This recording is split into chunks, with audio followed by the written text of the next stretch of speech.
Good morning, and welcome to Bible in a Year by Our Daily Bread with Joy.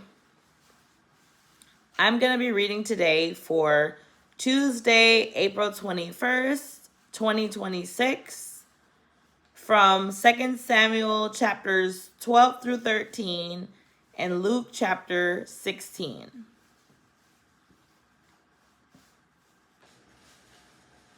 Nathan accuses David of sin. Chapter 12. And the Lord sent Nathan unto David, and he came unto him and said unto him, There were two men in one city, the one rich and the other poor. The rich man had exceeding many flocks and herds, but the poor man had nothing, save one little ewe lamb, which he had bought and nourished up, and it grew up together with him and with his children. It did eat of his own meat, and drank of his own cup, and lay in his bosom, and was unto him as a daughter. And there came a traveler unto the rich man, and he spared to take of his own flock and of his own herd to dress for the wayfaring man that was come unto him, but took the poor man's lamb, and dressed it for the man that was come to him. And David's anger was greatly kindled against the man. And he said to Nathan, As the Lord liveth, the man that hath done this thing shall surely die, and he shall restore the lamb fourfold, because he did this thing, and because he had no pity. And Nathan said to David, Thou art the man.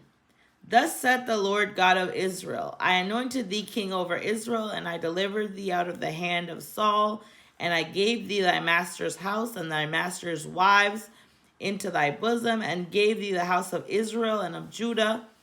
And if that had been too little, I would moreover have given unto thee such and such things. Wherefore hast thou despised the commandment of the Lord, to do evil in his sight? Thou hast killed Uriah the Hittite with the sword, and hast taken his wife to be thy wife, and hast slain him with the sword of the children of Ammon.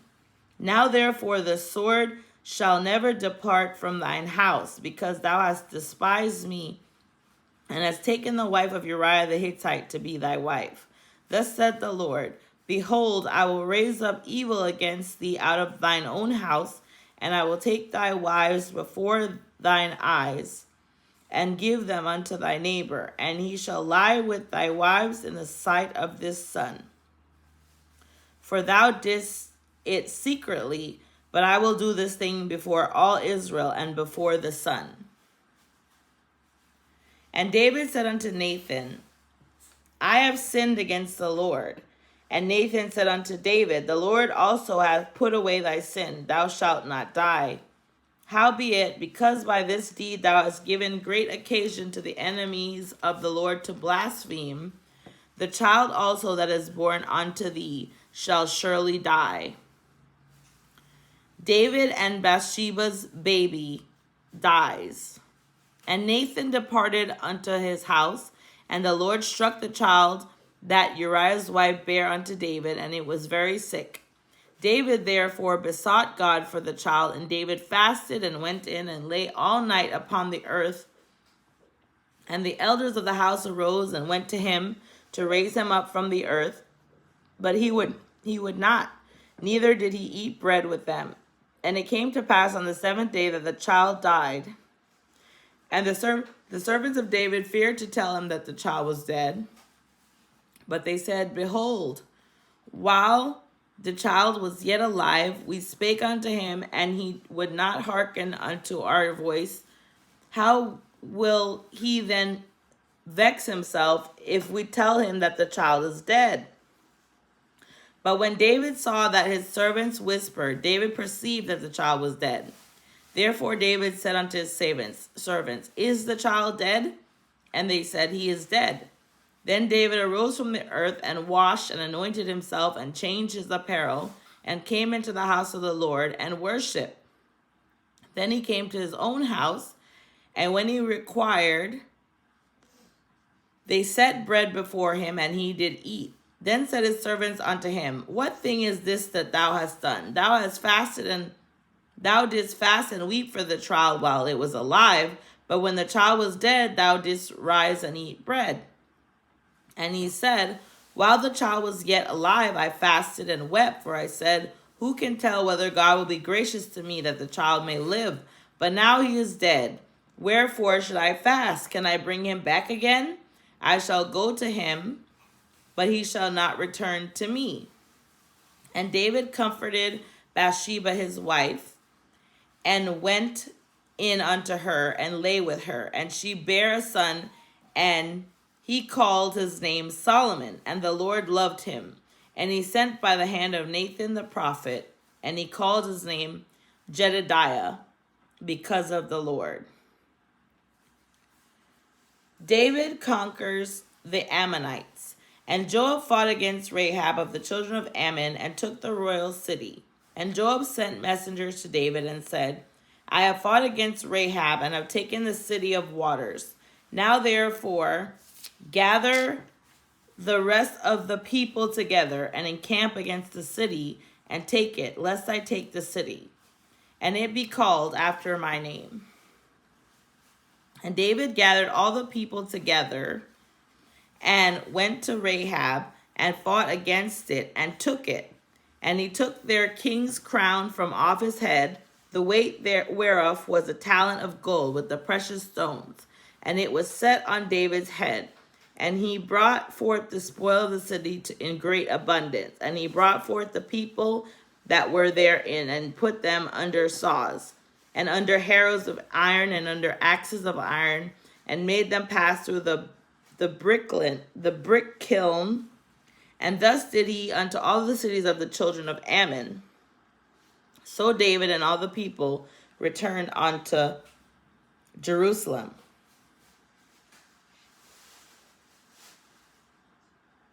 Okay, so the brick kiln is, he made pass through the brick kiln means he made them work at brick making. Okay. 2 Samuel chapter 13. The intro says, turmoil in David's family. Amnon rapes Tamar. And it came to pass after this that Absalom the son of David had a fair sister whose name was Tamar. And Amnon the son of David loved her. And Amnon was so vexed that he fell sick for his sister Tamar, for she was a virgin. And Amnon thought it hard for him to do anything to her. But Amnon had a friend whose name was Jonadab, the son of Shemaiah, David's brother. And Jonadab was a very subtle man, and he said unto him, Why art thou, being the king's son, lean from day to day? Wilt thou not tell me? And Amnon said unto him, I love Tamar, my brother Absalom's sister. And Jonadab said unto him, Lay thee down on thy bed, and make thyself sick. And when thy father cometh to see thee, say unto him, I pray thee, let my sister Tamar come and give me meat, and dress the meat in my sight, that I may see it and eat it at her hand. So Amnon lay down and made himself sick. And when the king was come to see him, Amnon said unto the king, I pray thee, let Tamar my sister come, and make me a couple of cakes in my sight, that I may eat at her hand. Then David sent home to Tamar, saying, Go now to thy brother Amnon's house, and dress him meat. So Tamar went to her brother Amnon's house, and he was laid down. And she took flour, and kneaded it, and made cakes in his sight, and did bake the cakes. And she took a pan, and poured them out before him, but he refused to eat. And Amnon said, Have out all men from me. And they went out every man from him. And Amnon said unto Tamar, Bring the meat into the chamber, that I may eat of thine hand. And Tamar took the cakes which she had made, and brought them into the chamber to Amnon her brother. And when she had brought them unto him to eat, he took hold of her and said unto her, Come lie with me, my sister. And she answered him, Nay, my brother, do not force me, for no such thing ought to be done in Israel. Do not thou this folly. And I said, Whither shall I cause my shame to go? And as for thee, thou shalt be as one of the fools in Israel. Now therefore, I pray thee, speak unto the king, for he will not withhold me from thee. Howbeit he would not hearken unto her voice, but being stronger than she, forced her and lay with her. Then Amnon hated her exceedingly, so that the hatred wherewith he hated her was greater than the love wherewith he had loved her.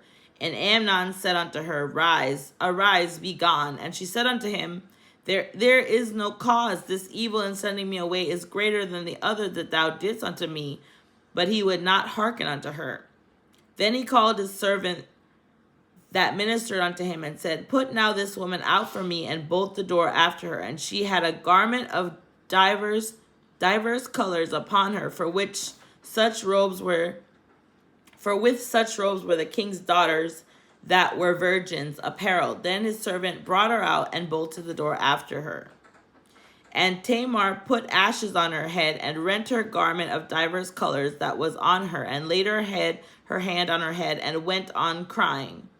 And Absalom her brother said unto her, Hath Amnon thy brother been with thee?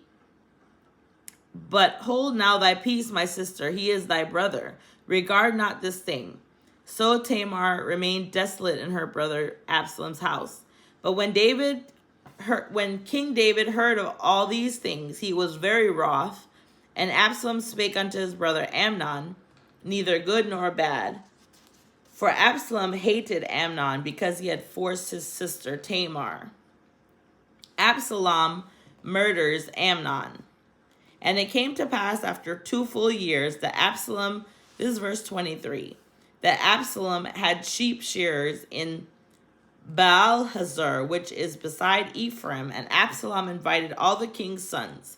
And Absalom came to the king and said, Behold, now thy servant hath sheep shearers. Let the king, I beseech thee, and his servants go with thy servant. And the king said to Absalom, Nay, my son, let us not all now go, lest we be chargeable unto thee. And he pressed him. Howbeit he would not go, but blessed him. Then said Absalom, If not, I pray thee, let my brother Amnon go with us. And the king said unto him, Why should he go with thee?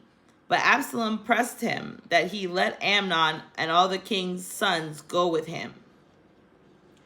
Now Absalom had commanded his servants, saying, Mark ye now when Amnon's heart is merry with wine, and when I say unto you, Smite Amnon, then kill him. Fear not, have not I commanded you? Be courageous and be valiant. And the servants of Absalom did unto Amnon as Absalom had commanded. Then all the king's sons arose, and every man gat him up upon his mule, and fled.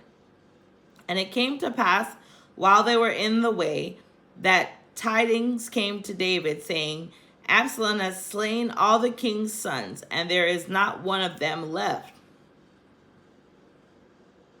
Then the king arose and tare his garments and lay on the earth, and all his servants stood by with his clothes rent.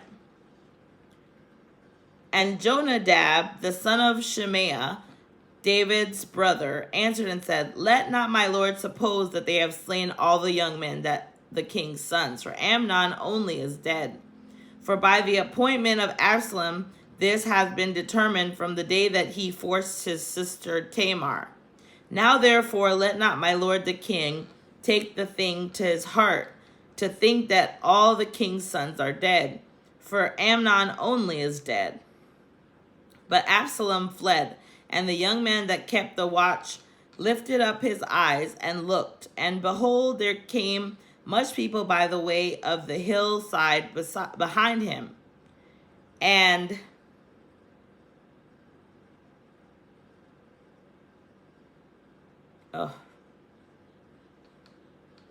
And Jonadab said unto the king, Behold, the king's sons come. And thy servant said, So it is. And it came to pass, as soon as he had made an end of speaking, that behold, the king's sons came and lifted up their voice and wept. And the king also and all his servants wept very sore. But Absalom fled and went to Talmai, the son of Ammihud, king of Geshur. And David mourned for his son every day. So Absalom fled and went to Geshur and was there 3 years.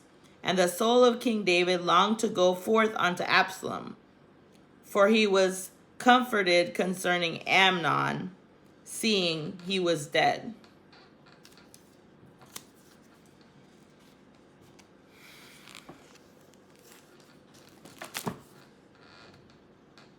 And now for the New Testament portion, Luke chapter 16.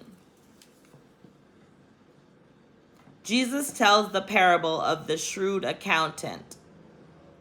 And he said also unto his disciples, There was a certain rich man which had a steward, and the same was accused unto him that he had wasted his goods.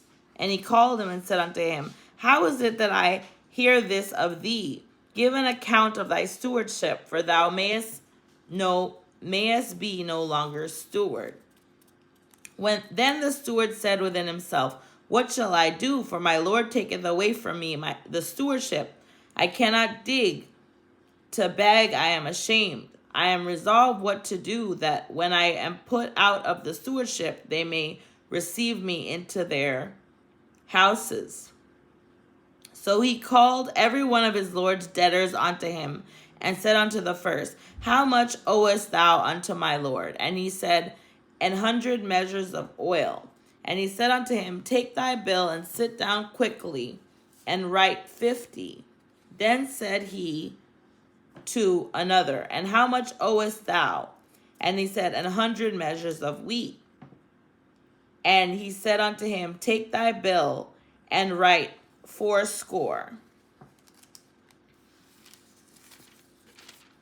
which I believe is 80.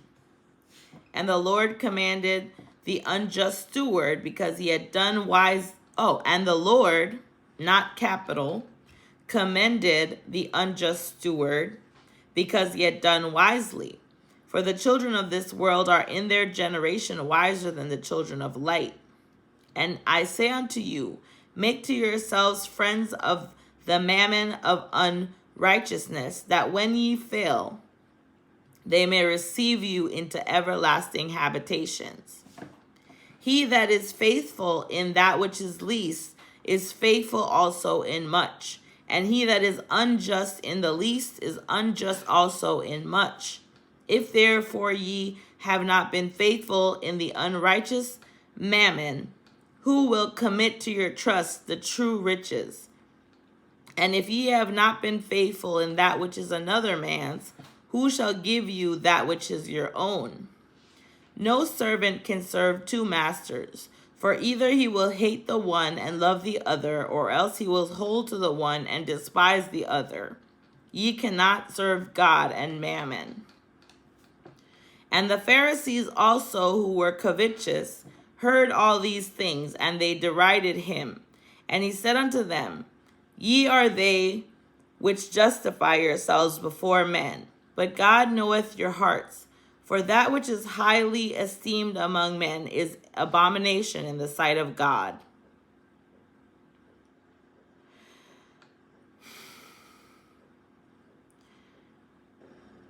Verse 16. The law and the prophets were until John. Since that time the kingdom of God is preached, and every man presseth into it. And it is easier for heaven and earth to pass than one tittle of the law to fail. Whosoever putteth away his wife and marrieth another committeth adultery, and whosoever marrieth her that is put away from her husband committeth adultery. Jesus tells about the rich man and the beggar. Luke 16, verse 19. There was a certain rich man which was clothed in purple and fine linen, and fared sumptuously every day. And there was a certain beggar named Lazarus, which was laid at his gate, full of sores, and desiring to be fed with the crumbs which fell from the rich man's table. Moreover, the dogs came and licked his sores. And it came to pass that the beggar died and was carried by the angels into Abraham's bosom. The rich man also died and was buried. And in hell he lifted up his eyes, being in torments, and seeth Abraham afar off, and Lazarus in his bosom. And he cried and said, Father Abraham, have mercy on me, and send Lazarus, that he may dip the tip of his finger in water and cool my tongue, for I am tormented in this flame.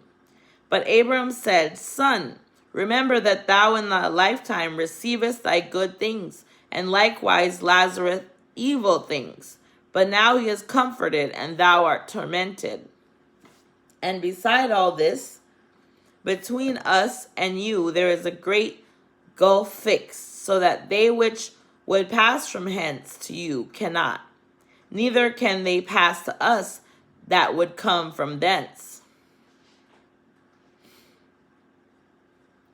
Then he said, I pray thee therefore, Father, that thou wouldest send him to my father's house, for I have 5 brethren, that he may testify unto them, lest they also come into this place of torment. Abraham said unto him, They have Moses and the prophets, let them hear them.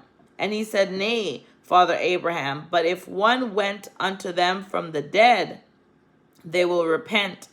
And he said unto him, If they hear not Moses and the prophets, neither will they be persuaded, though one rose from the dead.